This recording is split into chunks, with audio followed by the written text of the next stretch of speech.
He's the man from NASCAR who keeps us honest. Stock Car Auto Racing.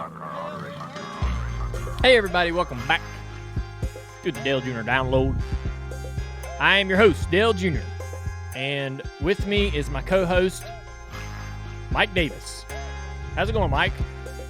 It's going well. I think that this building is about 20 degrees colder than what it's supposed to be. I wonder if we're paying the heat bill around here. But other than that, we're fine, Dale. Matthew Dillner's here. Leah's here. Everybody's here. We got a great guest for you today. Hank Parker Jr. Some of those people are going to remember that name. Maybe you don't. But me and Hank Jr., we are best pals. Yes, you are. We've got a lot of stories to tell you. It's going to be a ton of fun. I'm looking forward to this like you can't imagine. So let's get the show started. All right. Well, let's get right into the open segment here, Mike. You know, pretty awesome race weekend at Talladega. I'm sure let's just go ahead and jump right into that. I had a blast in the booth. The race was action-packed. We stayed busy. I had some people that were watching the race on TV, and they're like, man, how was Talladega? And I was like, well, we still were in Charlotte. And they were like, couldn't tell. Seemed like you guys were right there on top of the action, and we were. It felt like we were there. Pretty incredible race. A lot of intensity from the drop of the green flag. I know there were probably more wrecks than most of us like to see. Some very hard crashes. But as far as working by design, that's really what this race was. NASCAR has moved Talladega into the playoffs. It's a lottery, sort of a wild card event. It leads into another wild card event at the Roval. But it really, the drivers haven't quite figured out, you could say Denny figured it out, but the drivers haven't quite really figured out how to approach this race just yet. It seemed like when the green flag dropped, they were all kind of in a panic mode from that moment on. And pretty awesome. I really enjoyed it. And even, so this seems to happen every single time we go to Talladega or Daytona. And NASCAR, and this isn't a The Red bash on Sox them. are I'm trying to just make telling it two in a row. This is such a funny thing. Hello, everybody, and welcome. Dwayne tell Kuiper you here, what along with happened. Mike Krukow, on a I'm not great bashing night or for picking EA anybody's Sports side here. MVP Baseball. NASCAR And now, made a here's call tonight's on starting pitcher, Lee Pedro Joey Martinez. Logano for blocking. Tonight's the interleague game 21 car, features Matt the Atlanta Benedetto below the Braves yellow line and the in back Boston straightaway. Red Sox. Typically, they rarely black flag. Here's the game's or first penalize batter, Rafael for forces, call. Someone below line. They rarely do. And I'm not going to get into why that's rarely done. Maybe it's such a tough judgment call that they just, if they can't make a call, they just don't. They don't really try to guess on what the drivers are doing in there. But if it's obvious to them, or they obviously put some thought into the decisions that they make. And but anyhow, this seems to happen every single time we go to Daytona or Talladega.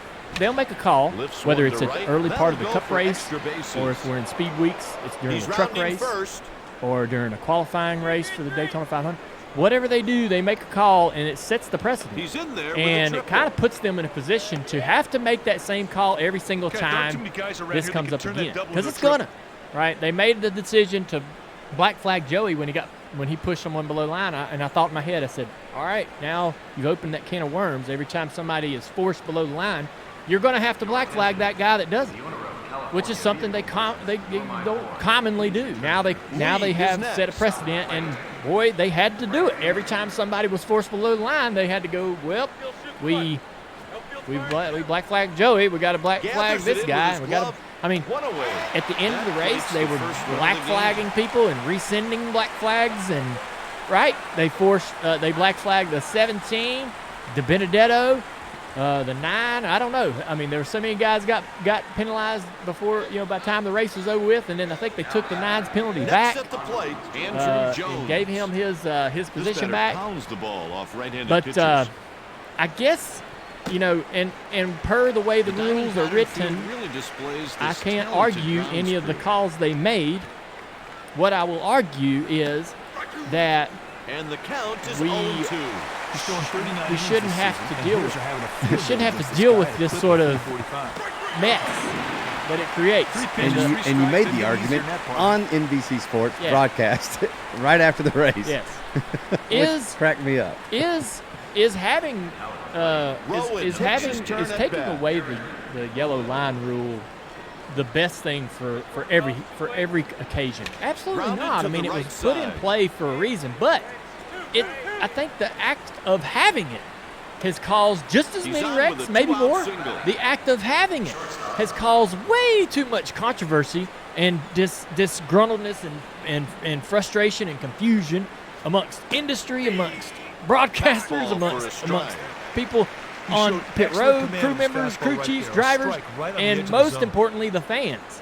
When they walk away from a race and everybody is so divided and frustrated on what they just saw, we cannot have that. We can't go back and recreate. We can't have anything that's going to result in that type of reaction from our fans. So if we can't, after decades of trying, seem to come to a real nice place where we can live with this rule, let's get rid of it. Let's get rid of the rule. Let the drivers police themselves. If somebody does something stupid, goes 10 car lengths below the yellow line to do something ridiculous, let that garage police itself. We got tough drivers in there that hold people accountable, that'll tell people they're stupid, that'll tell people not to drive like that again, or you're going to get a knuckle sandwich. Let that sort of play itself out naturally. That's why I say get rid of the rule, because I hate to walk away from what I thought was such an entertaining afternoon and see so much confusion, frustration, uncertainty, anger out of the fan base over the result. And did this guy deserve to win? Well, no, he did this. Well, did this guy deserve it? Nope, he did that.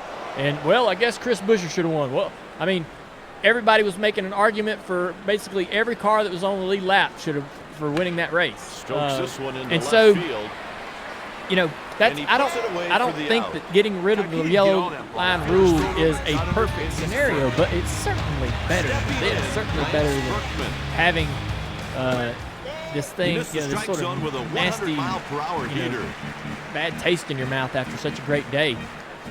Pop up at least once a year. I don't know. Maybe it doesn't pop up that often, but it's going to happen again. We're going to have this again.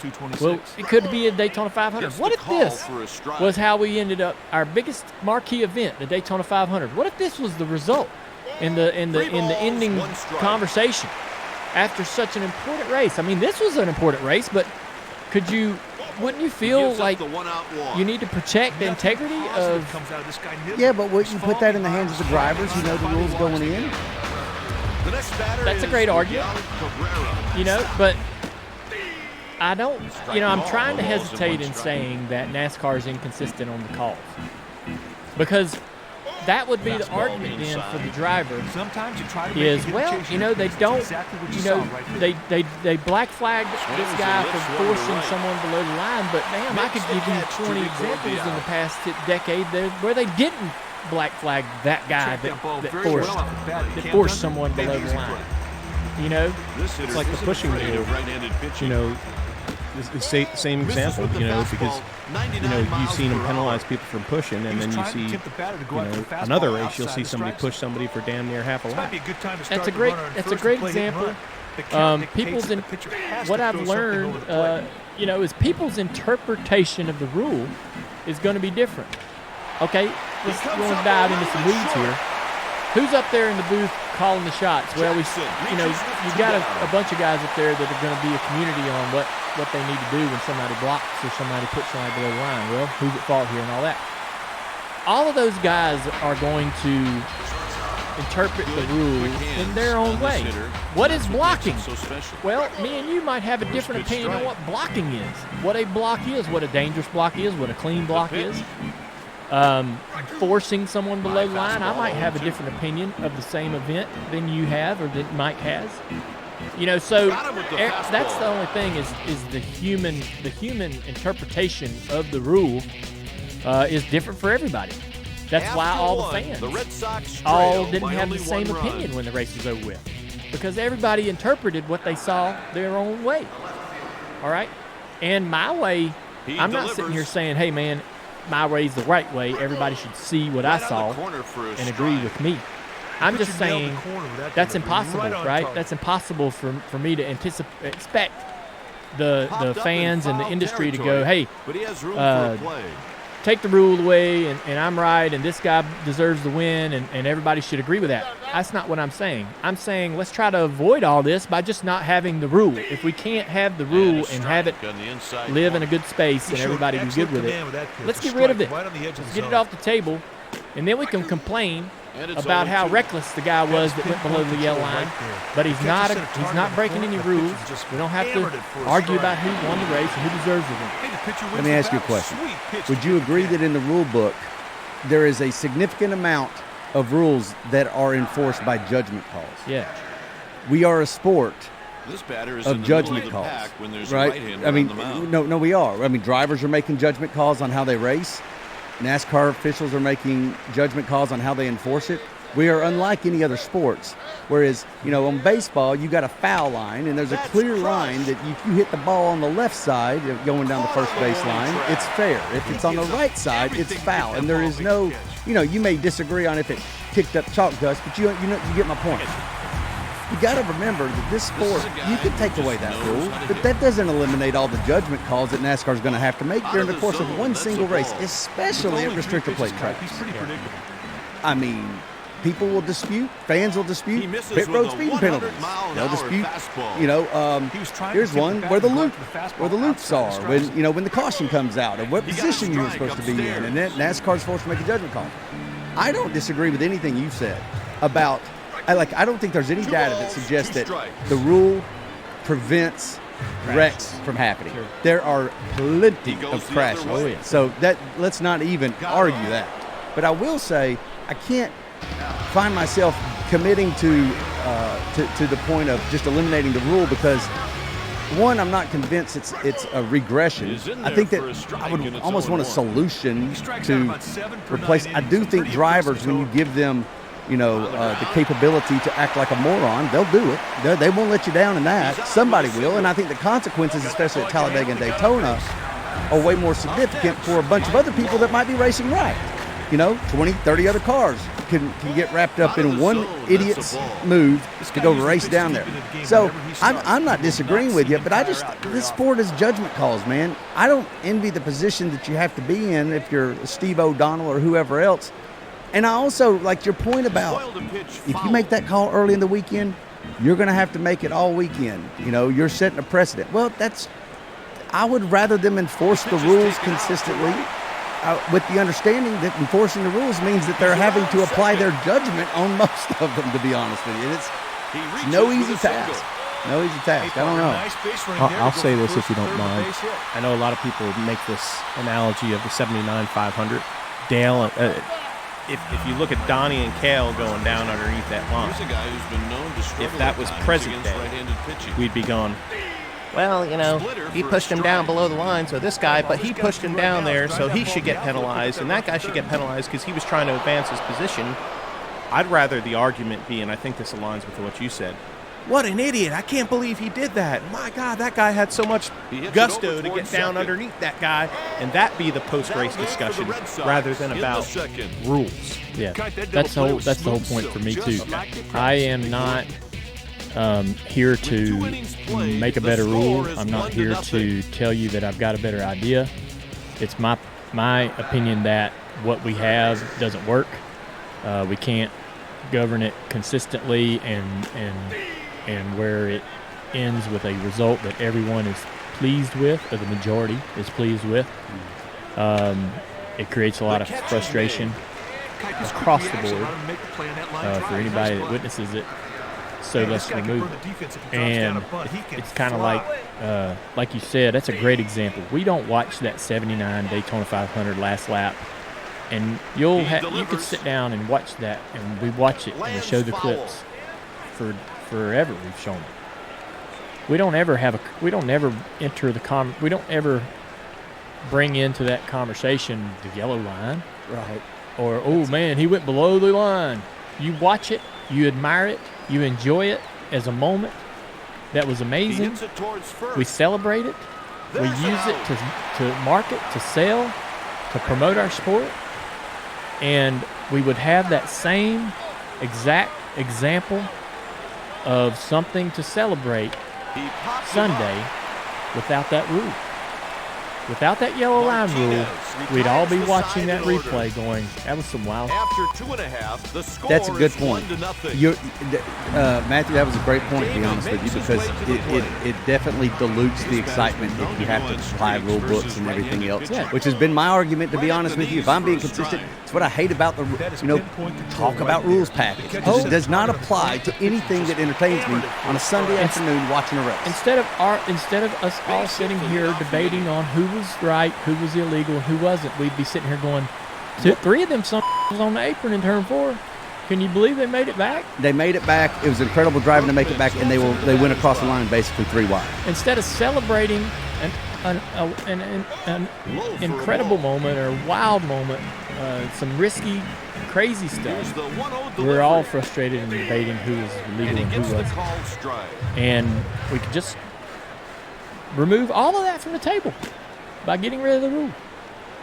Fair points. Listen, all fair points. It also spared us the complete dejection of having to learn that not only did Benedetto lose that, but then he got sent back to 21st or 22nd place. Like, come on, man. I felt so bad for Rick Allen in that moment. He's like, I hate to be the bearer of bad news here, but the guy we just interviewed, who was almost in tears. That was kind of the part that I've been frustrated over this yellow line rule for a while now. I think when it was implemented, it had some great intentions, but it's kind of outgrown or become obsolete at this point.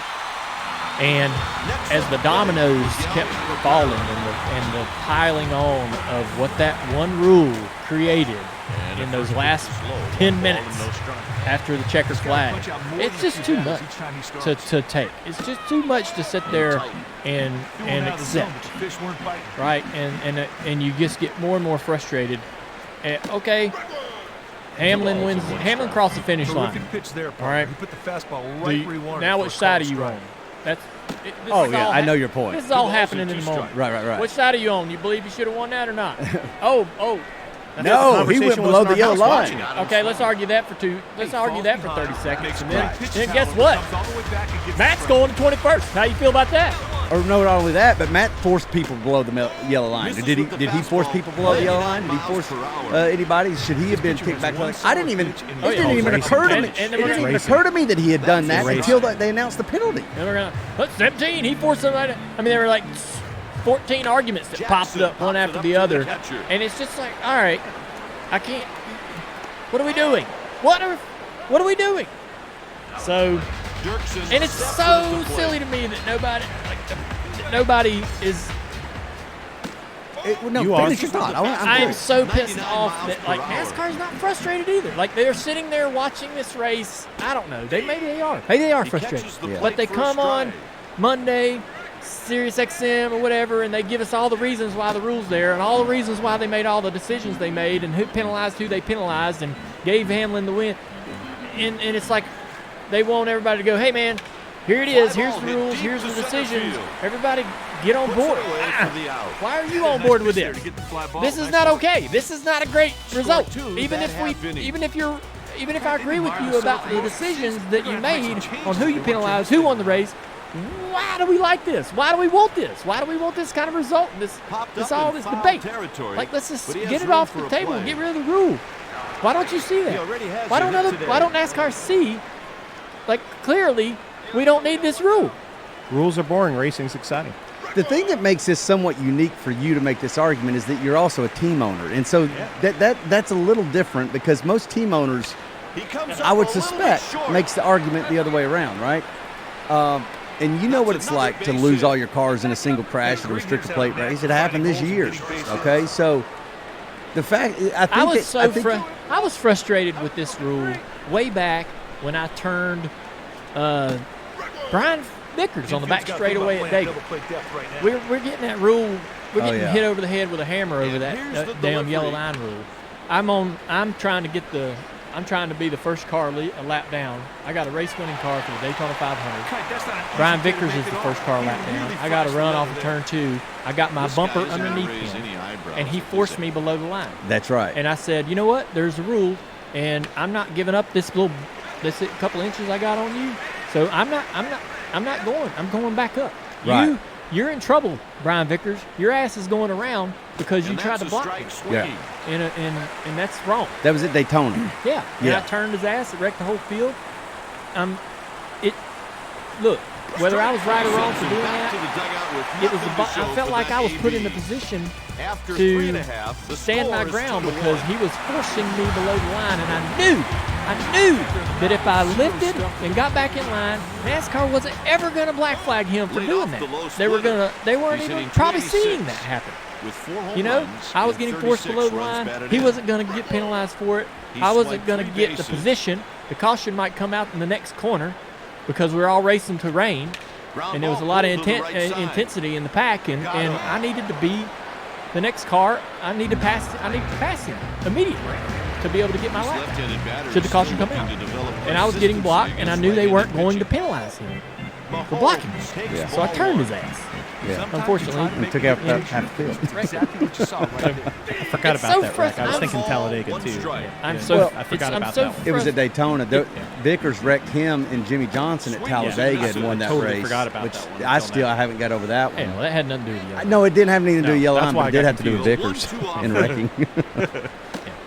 And then I had to call Vickers that week and go, hey, man, that wasn't nothing personal.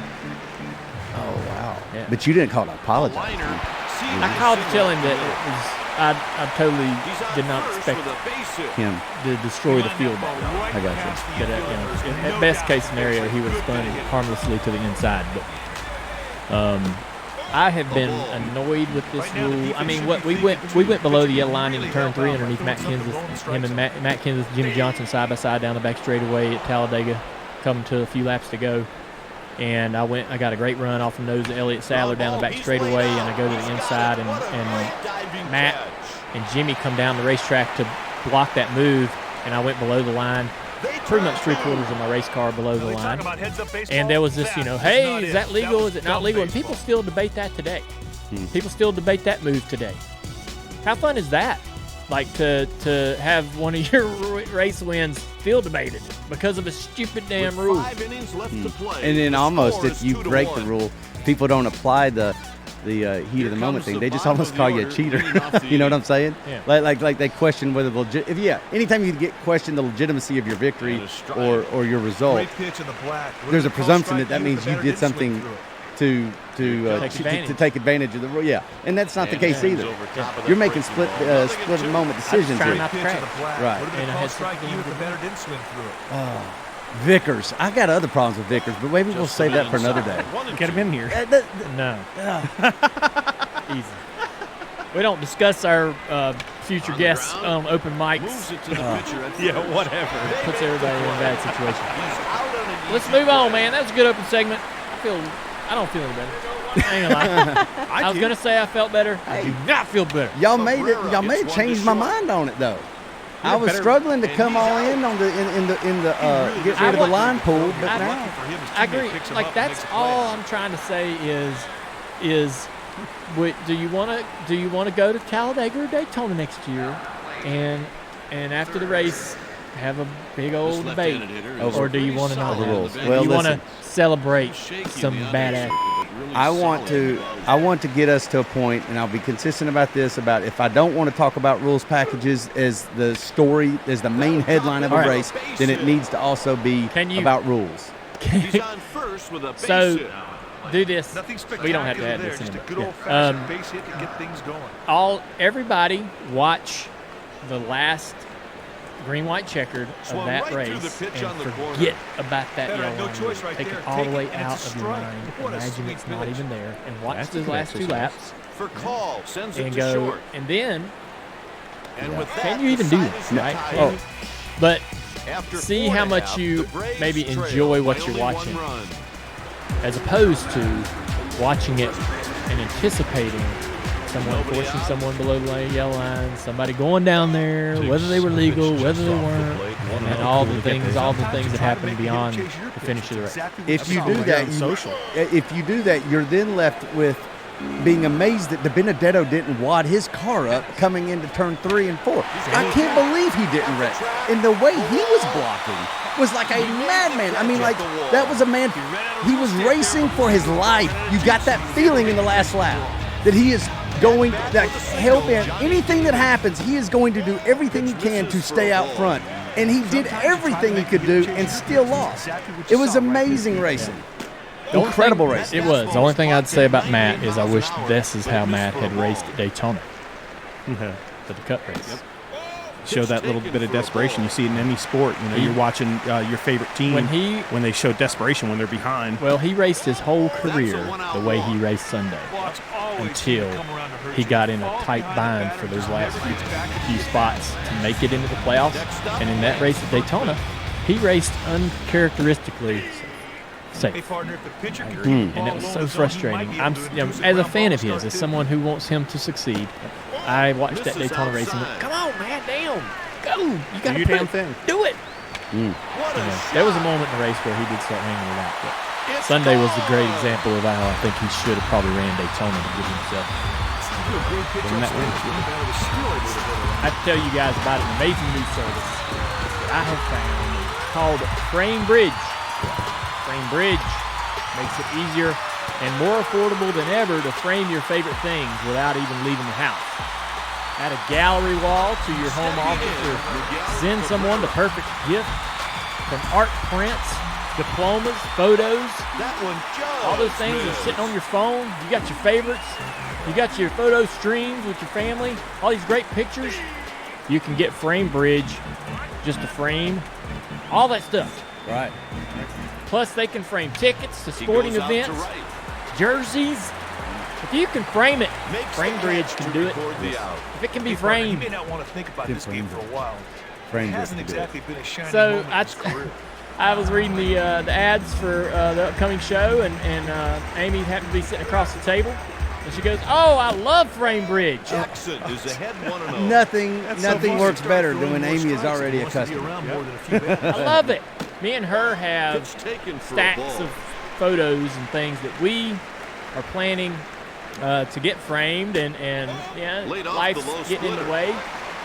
We had a collage on this wall in the hallway of my life. A 4-pitch walk. Now that Amy is, now that we're married, we got kids and all that, all of my life is coming down.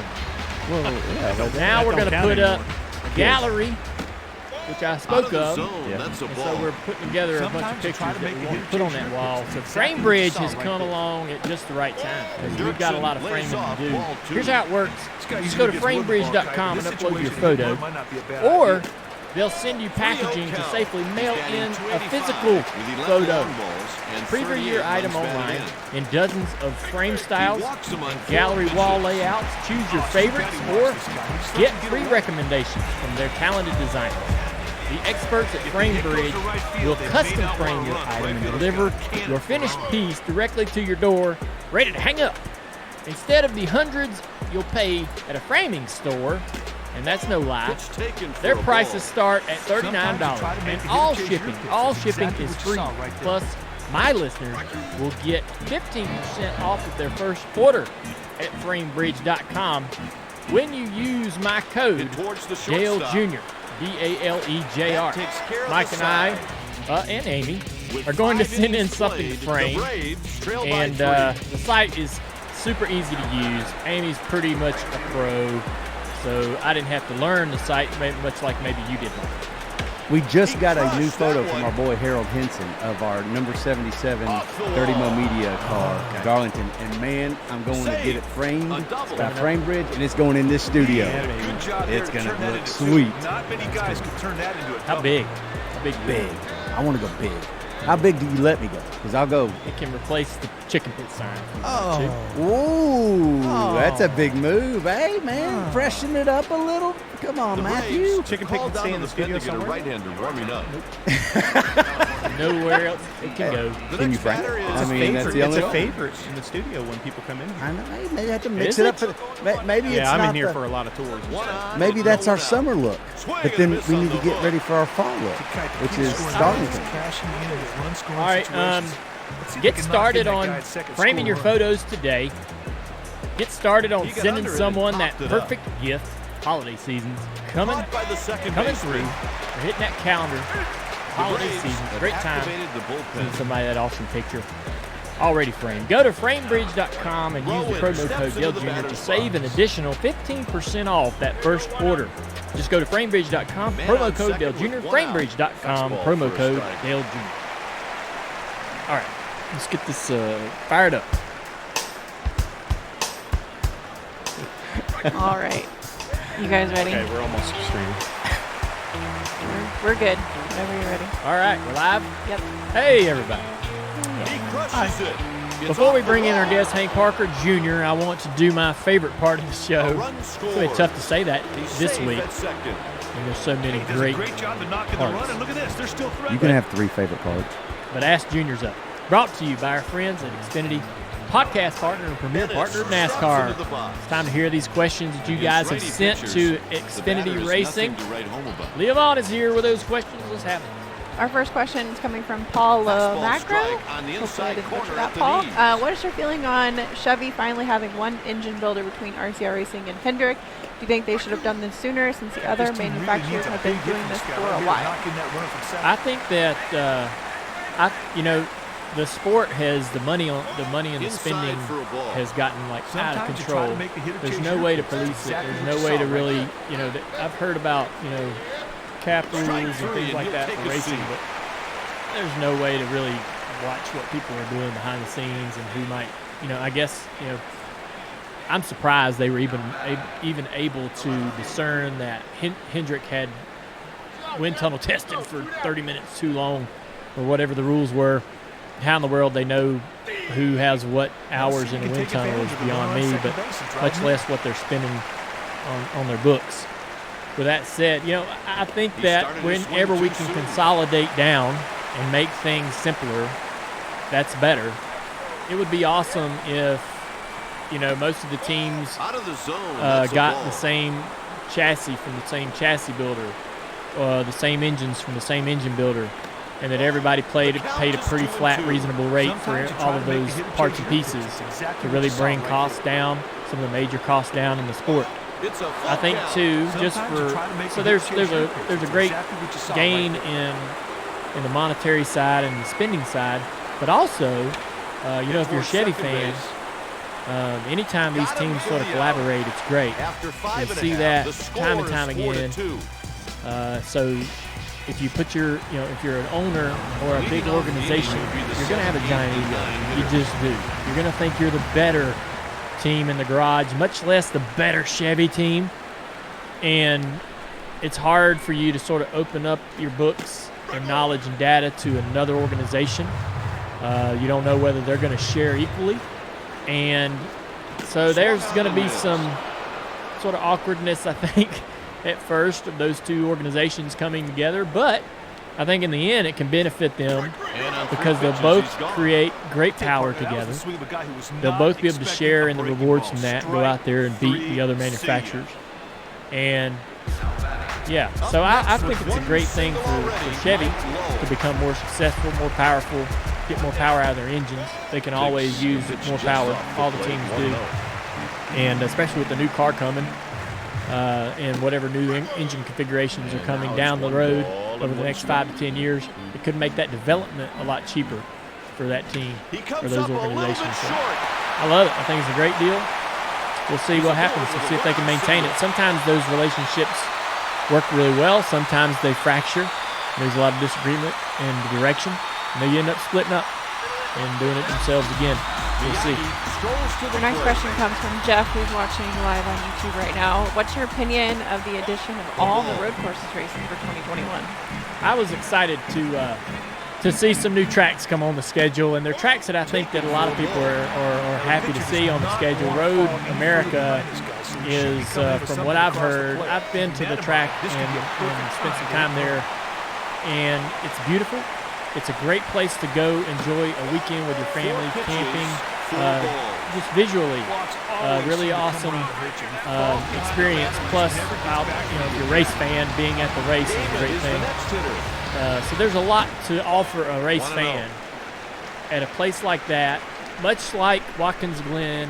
Man, when you go to Watkins Glen and I walk down to the Interloop to do the radio-style broadcast, when you see that end of the racetrack or just anything outside of the garage, which we're all used to just seeing as drivers, it's amazing, man. And you really get to understand why those fans keep coming back, because it's more than a race. It's a great family experience, camping experience. You're out you're in the outdoors. It's just beautiful. So I love the addition of that particular racetrack. I always believe that it's more about offering the fans something extra outside of the race itself. The green, the checkered flag experience. We need to do more before and after that. And those tracks can really provide. I was disappointed that we didn't have any new short tracks added to the schedule. I know they're going to put dirt on Bristol. I would have preferred they not do that. I would have preferred that they went to a dirt track that already exists, that has some amazing history for our drivers to try to tackle, and leave Bristol alone. If you're not going to pave it with asphalt, don't put dirt on it. I would rather, if we're going to include dirt in our series, I would rather us include some historical dirt facility that has, so we can tap in. We go to, like when we went to Indianapolis Motor Speedway, right? That was a big moment for our sport because we were going to where IndyCar races, we're their guests. This is their home, and Indy will always belong to the open wheel. And when we go there, we're their guests. We're sort of fortunate to be there. And I would have liked that same sort of experience for us to bridge the gap to the dirt fans, is to be a guest at one of their major facilities. And I know there's a lot of hurdles to jump through when it comes to making a track. What tracks would provide, the facilities and the pit road and all those things that we need to have a cup race. But I would have loved it if we'd have went to a track that has, that lives in the dirt world, and we could go there and sort of be a guest to them. But I've noticed I was sitting in the booth Sunday before the race, and we got these stat guys that have just crazy stats. And my buddy Jimmy that works with us, he's like, there hasn't been a new short track on the schedule since 1971. Mm. Damn. He swiped 23 bases. Wow. 51 years. Or no, sorry. Let me go to that. It's like 51 years. Since 71, there hasn't been a new short track on the schedule. And it was Myers Speedway in Houston, Texas. They ran one race there and never went back. No track under a mile has been added to the Cup schedule since. Okay, this dude needs to keep his head up. The next new short track will be a reconfiguration of Bristol's not a new track. It's there. No. Yeah. Well, I'm saying the next one is going to be California. That's right. Right? Wow. 51 years. We've lost a lot of short tracks, and we haven't had a new one. That seems hard to believe, but it's true. Like 50 years. You don't count dirt on Bristol. You don't count the reconfiguration of Richmond. I think you can count the reconfiguration of Fontana since it's going from a mile and a half. The only thing that stand really is making stands. So that's crazy to me, man. Yeah. That's a big. That to me is like a red flag. The score is like, hey, man. Right. We're missing opportunities. We're missing some opportunities here, yeah. And now everybody, it's funny because like we went through the 90s, like build more mile and a half. You couldn't build them. Everybody wanted to build one. Everybody wanted to put them all over the country. And now nobody wants to do a mile and a half. They're the cookie cutters of like baseball for baseball fans. Yeah, it's like those round concrete stadiums. The 70s Remember that? and 80s. Yeah. So, anyhow, thanks for First good pitch. question. Great discussion there. All right, one more question coming from big fan of yours, Michael Annette. Oh, yeah. Yeah. Hey, Michael. He says, I think you guys have talked about the boss man's pronunciation of salmon. Salmon. But can you ask him if there is an A at the end of mirror that I never knew Mirror. about? Mirror. I like that. Dude, there's like dozens and dozens of words that I twist and screw up. It's your own dialect, man. Single. Single. Butchered that one for Signal. the Like the cell phone signal. Right. Oh, signal. Yeah, that's what it is. I don't say sig. No. It's sing. And he takes the walk. I don't know, man. I'm 45. I can't change it. Don't want to be I'm walking done. people this late in the ball How do game. you say, like, I got a friend of mine who I That pick wasn't on a bad about his display by the dialect. How do you say pitcher. Michael? You've got to credit the batter Michael. for showing a lot of patience Michael. and working the walk. Some people go Michael. Cabrera. Yeah, I mean, But that's just applying a that's southern. That's yeah. just a southern accent. He literally does not pronounce the words. Some of them unapologetically, and so you shouldn't. If everybody sounded the same, what damn fun would that be? Well, Mirror. Taken for And a I ball. wonder, so we had some drivers tune in last week. Were they sending in questions in advance? They're replying to the Strike with a Xfinity fastball. Racing Twitter. That's cool. Yep. I really wanted to imagine them sitting on the computer right now watching YouTube. We'll work on that. All right, that's the next step. 1-2 Yeah. count. Yeah. Let's have one more. One more question? Okay. Who loves this segment? Let's This is go awesome. to let's go to a question from Samuel Olish. Taken for a ball. How long would a race have to be nowadays to test the durability of engines and other parts? That is such a great question, and I'm glad, and we've talked about this Ground before ball on the pulled show. to the right side. I mean, some people are going to think this is a bonkers idea, He's but I on think it's first totally with a legit. base hit. NASCAR should have a He had to play class with in the the runner 24 Hours of position. Daytona. Mm. The stock car, NASCAR should have a class. Either have a Points. no, NASCAR should have a class in the 24 Hours of Daytona, or our series, our sport, should have a race that's maybe a 12-hour race, where The bullpen is busy. just imagine it could be Manager's going anywhere, to come out any to give short, them any a little road bit more course. room. But we could have the Well, no, I don't know Cup, what they talked about, but Xfinity, it seems and like trucks pitching out has there at the regained same some serious time, focus. all in the same race at And here comes Road the America hook. or Dempster Daytona, comes in and it'd from be a the bullpen. 12-hour race. Dude, 4 points. Localized cautions. I can't. Yeah, all the rules like IMSA and all that. So basically, you're having basically an IMSA race, but with stock cars and Xfinity and trucks.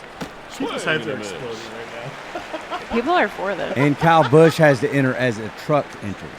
Well, He I'm delivers. just saying, like, you could do it either way. towards You the could have an shortstop. official NASCAR points race that all 3 divisions were in at once. That's exactly what they were looking If for. so They you needed could the have D to turn two. cars that are at varying speeds and so forth, and Stepping or in 1 for 3. to Rafael test for that call. idea and the potential With of the having speed this that guy type of has, race, he's you always could a put threat to a steal stock a car base. class in the 24 Hours of Daytona, and and allow like Gibbs to enter a car, or Hendrick to enter a car, and you could have outside owners enter cars that aren't current owners. But if you had each organization enter a car, you'd have maybe 8 to 12 entries. That'd be enough for that first sort of test of whether this is viable or not. All right, And everybody, I've talked to up Doug on Yates, their and he feet. said, Time for the "Oh, our seventh motors inning could do stretch." 24. Yeah, I can Wow. use a bit of a You break. know, this would be we wouldn't all break. They could make some small modifications to make the motors just a bit more durable, but it wouldn't be this huge spin, I don't believe. Leading off, the bottom Only of thing the that'd be order. kind of tricky is the headlights Here and those comes the type of first things pitch of the to be at-bat. able to give them the opportunity to racing at night. I think that would be a lot of fun to have a stock car class, and I'm surprised there's not one. They have ran Mahomes stock takes cars the ball, and before it's in 1-1. in road racing at Daytona and at Le Mans. Pitch misses for a ball. The 90 car with Dick Brooks driving it. It's hit out to center. Junie Donlevy.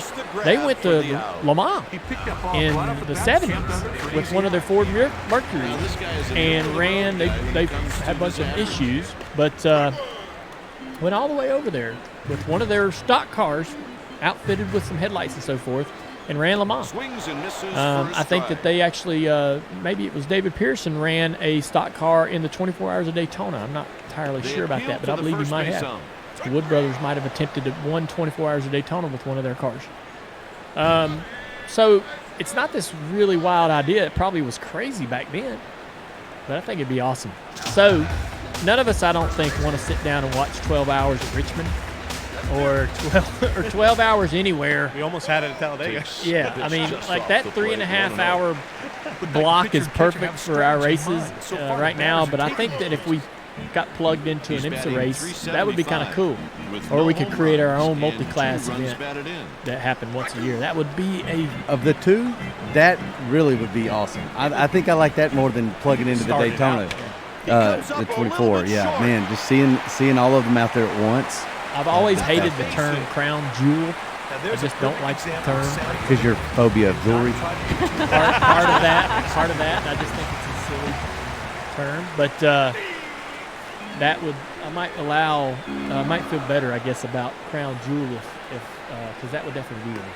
Yeah, so that was a great question. I'm glad I persistently asked for that final extra question. Way to go, Leah, to have such a great one teed up. Good on you. YouTube is freaking out. Amazing. They're super excited about this. Yes, I am too. I've always liked this idea.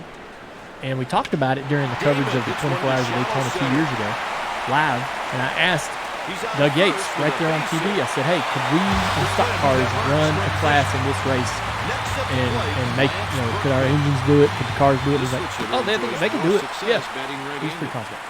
Doug Yates, one of the most famed engine builders in the sport today. Mike, we say it every week, it just goes by too fast, man. It don't last long enough. Just like Xfinity Internet. That's right. Xfinity X5 keeps me connected. I simply can't think of a better way to stay up to speed with NASCAR and Dirty Mo Media. All right, folks, so don't forget, Dale is here at the table every week to answer your questions live on YouTube and on this podcast. Last week, you got some great driver questions. That was fun.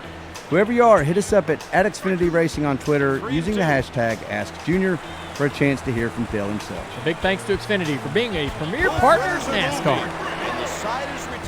All right, let's bring in Hank Parker Jr. here. He's here. All right. Let's do it. It'll be checker or wrecker, either tow him home or go to victory lane. And Hank Parker Jr. gets victory number 2 at Pikes Peak. Now he can coast home and win it.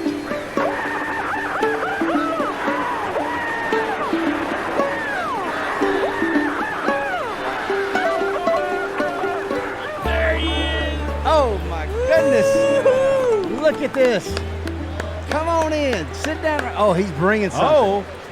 What are you doing giving away your helmets? Wow. This guy gets right in there. Get on the mic. I want to hear about this helmet. Hey, cheese nips. Look at him. Dude, I am so pumped. Dude, I don't know why. What? You're crazy. I'm so pumped up, buddy. So, thanks for coming. Late notice. We jumped on you here in the last couple of days, and I know you're busy. Yeah. Right? It's good to be here. I'm glad to be here. This will be fun. Yeah. So I what? think. I'm not sure. Yes. I'm excited. Man. I always love to see you. You always got a smile on your face, and you just always got a great attitude. I mean, you ever in a bad mood? yeah, what does it look like when you're mad about something? Yeah. Well, that helmet is pretty scratched up. Oh, that all happened outside of the car. Yeah, I threw it over on the right-hand side of the car, and it rode around. Got beat up a little bit. Was you throwing it at somebody? No. Oh. No. I should have thrown it at myself, but other than that, have you ever wanted to throw a helmet or throw punches at another driver back in your racing career? Yeah, I actually got in a fight one time at Tri-County Speedway, and it was pretty crazy. Did you win? I don't really know. I got punched a lot. That means you did not win. That guy's face, that guy's fist looked really bad after my face. How can you punch Hank Parker Jr.? What kind of jerk do you got to be? What did you do to get in a fight? Well, my brother Catfish. That says a lot, right? Yeah. He decided to wreck say. Dexter Knight. You remember know Dexter Dexter, Knight? He was like the local hero, and my brother decided to wreck him. And then when he came down there to confront him at the end of the race, my brother blew him a kiss. And then next thing you know, we're all in a big pile. You know, whether you want it or not. Hey, and I've also helped break up a fight with Kelly. So I've been in Where was this at? Concord Speedway. She had an altercation with somebody on the racetrack in the street stock cars, and somebody's girlfriend wanted to come over there and start throwing some punches. It was pretty wild. I remember she said one time she's at the pay window getting her money, and she turned around and the girl popped her in the mouth. Yeah, that's it. You were there. Oh, yeah. You're standing at the pay window? Yeah. To get your $25 Yeah. from After Concord? spending $100 on I tires. know. Was that worth it just to watch a Kelly fight? $25? Was she about to go after that girl? Yeah. Put the fear of the Lord in a lot of people, and I'm gonna tell you right now, I wouldn't mess with her. I wouldn't mess with Kelly. I'm gonna tell you that right now.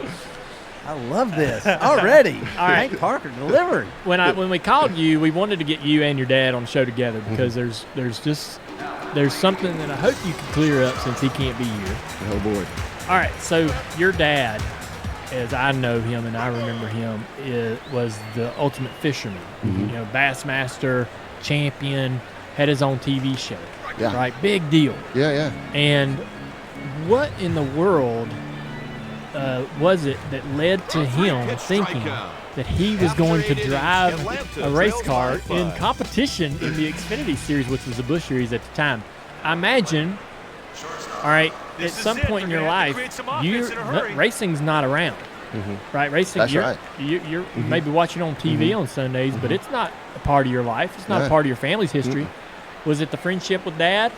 Pitching change will be made. Who did he talk? Did Dad talk him into it? Did he just have the? No, this is your fault, man. What? Oh, yes. This is No. Okay. Your dad raced in 1994. Well, he had a 03 AC Delco sponsored Chevrolet. He did not qualify for the Spring Martinsville Busch race. I thought he went to Rockingham and ran. Yeah, he did not make the race. He didn't make the at race Rockingham. there. Did he make any race? No. He never made the race? But Have you ever seen all right. that? So is he out there? Do you remember this as a kid? I remember all of this. Yeah, we can walk through all of this. Okay, well, let's do it. But let me just tell you why this got started, okay? All right, this all got started. We were on my dad and your dad were friends. And your dad was an awesome outdoorsman. And, he loved to hunt and fish. And we were down at my dad's farm in South Carolina, and it's the first time I met you. I don't remember the deal, but they had me come pick you up, and I was like 16 maybe. Yep. And we went down there and we hung out, and then you invited me to come to a Legends car race or a street stock race, and I was like, hey man, I want to give this a shot. Well, when I told my dad that, he goes, yeah man, I think you should. We'll do it together. It is your fault. It's your fault, man. It's your fault. So to pave the way, my dad started racing over it. Your dad approached us at the shop one time and told me that you were going to sell your street stock car. And I told him I'd love to drive it. I'd love to buy that car, but I just didn't have any money. And he's like, don't worry, I'll talk to your daddy. And I was like, all right, cool. So he talked my dad into getting that street stock car, and I started racing. So my dad got a street stock car. He started racing. Hold up. So I built this street stock. It was I loved it. Good car. It's a Malibu. Yeah, and it was a good car.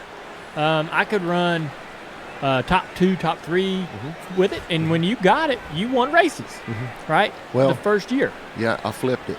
You did flip it. Yes. You climbed the wall with the right front on the back straightaway and rolled. Yep. And it was awesome. What kind of? So I never even knew your dad had a street stock. Yeah. What kind of car did he have? A Camaro. He had a Camaro, and he wrecked a lot. And did he ever run good? I think he ran good in a couple street stock races. The thing about my dad is he has. There are some people that are missing that element of fear, and he just is, like, to this day, he still does not have it. He does not. He just whatever. When you think, hey, maybe I shouldn't do that. Yeah. That little thing in the conscience that says, all right. No. I mean, like it's wide open or nothing for him. So he wrecked a whole lot, and I mean, and so he just like started racing, and then he got this bright idea to get involved with, back then, they ran the 6 cylinders in what's now the Xfinity series, and so he decided he was going to give that a shot. We went to Martinsville and we tested, and your dad was there, and I think Stevie Reeves was testing, and so I remember Tony Uri and all them were there, and my dad was trying to drive some car. I think he bought it from your dad. I can't remember. Yeah, it was that. Yep. And it was bad. It was really bad. And your dad kept telling him, said, "Hey, look, you need to put that kid in the car and see. Let's see what he'll do."